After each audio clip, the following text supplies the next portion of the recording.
somebody tell me what they think these numbers are for their budget? Okay. For my rent or whatever, I put probably like 1,000 a month. Yeah. Okay. And then for my transportation, I'm gonna have a bike. Look, when I see you 20 years from now, you better be on that bike. Okay, so she's gonna have a bike. Yeah. So no insurance and no gas. Okay. And then for food, I was like, I can probably survive off of like fruits, so like $30. And Okay, so we're gonna eat apples and oranges for 30 days in a row. Okay, fine. For 20 years. You don't have the glow. I'm telling you, you don't have the glow. Okay, so I put $70 for Okay, food then. okay. And then like at least $300 for entertainment. Wow. That's not So we got $70 for food You don't really be and doing $300 for entertainment. Okay, no church folks don't never go out to eat. Okay. Well, that's entertainment. Then for my food, TV, and internet, I did like the bundle. Okay. So that's like, I think that's like 100 or something a month. Yeah, she been reading the mail. Okay. And then for my savings, I didn't do that one. How much you gonna put away? The rest of it, yeah. No, you know what though? This is a perfect segue because most adults did the exact same thing that you just did. And what they do is they start with their expenses, and then whatever is left is savings, right? If you don't listen to anything else I have to say, there's only one thing you can do with money, and that's spend it, right? But whenever you have $1 in your hand, you can either spend it now or you can spend it later. That's all you can do with money. You can either spend it now or spend it later, right? Who said that they wanted to be a millionaire? Okay? So, if I'm a millionaire, if I want to be a millionaire, that means I'm going to have $1 million in the bank, right? So, how am I going to become a millionaire if the only thing I'm doing is saving the rest of what I make? Right? Is there a chance that maybe I live in a bigger house, or I don't ride a bike and I don't just eat apples and oranges? So maybe some of these expenses go up, right? And maybe I didn't get a full ride to go to law school, so maybe I had to take a student loan, right? And now I have to pay off these loans.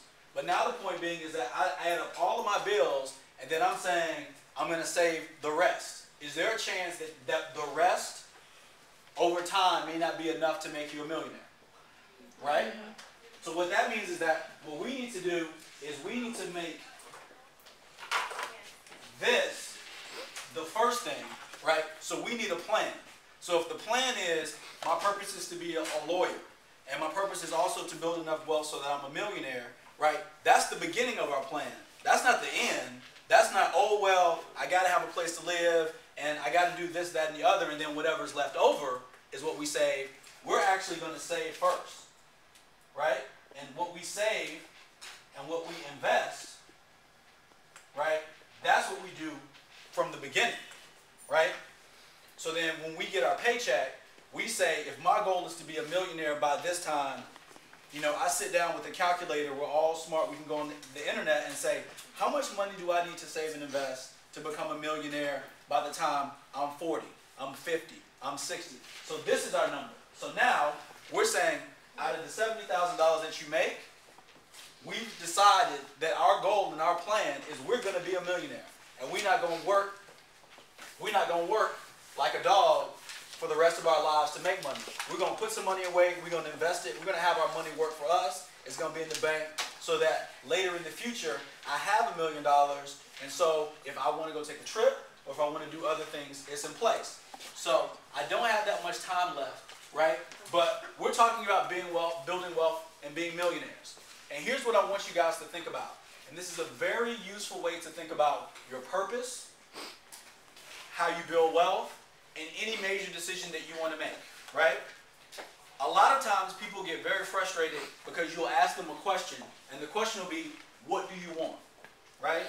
And you may not have the answer initially of what you want, but sometimes you know what you don't want, right? So if you're not sure quite what you want, but you're sure what you don't want, if you can eliminate the things that you don't want, then you have a better chance of figuring out what it is you want, right? So raise your hands if you want to grow up and be broke. No, nobody wants to be broke. Why doesn't anybody want to be broke? That was exactly my answer. Being broke is not fun, right? So what I want you to think about is that we're talking about the things that you have to do to build wealth and to find your purpose. But let's take it and flip it and say, if I do these things, then I'm probably going to be broke. So as long as I avoid doing these things, then I have a good chance of getting to where I want to go. So if you want to be broke, then you want to spend money without a plan. So every time you get money, you have no plan, you have no idea where your money is going, and whatever pops up on the TV screen or whatever your friends want to do, that's where you spend your money. If you want to be broke, do that. There are a number of adults who have done that, and that's why they're broke. If you want to be broke, then buy things now and hope to pay for them later. Why would this lead you to being broke? Because you may not have the money to like pay for it later, so you'll go in debt. Absolutely. So if I buy something now and I don't have the money to pay for it, then now I have to work to pay off this thing into the future, right? So I may continue to have to pay and pay and pay and pay until I pay this thing off because I couldn't afford to pay for it. Correct, right? If I want to be broke, then I buy everything that I want all the time, right? Remember, we said there are only two things you can do with money. You can spend it now or spend it later, right?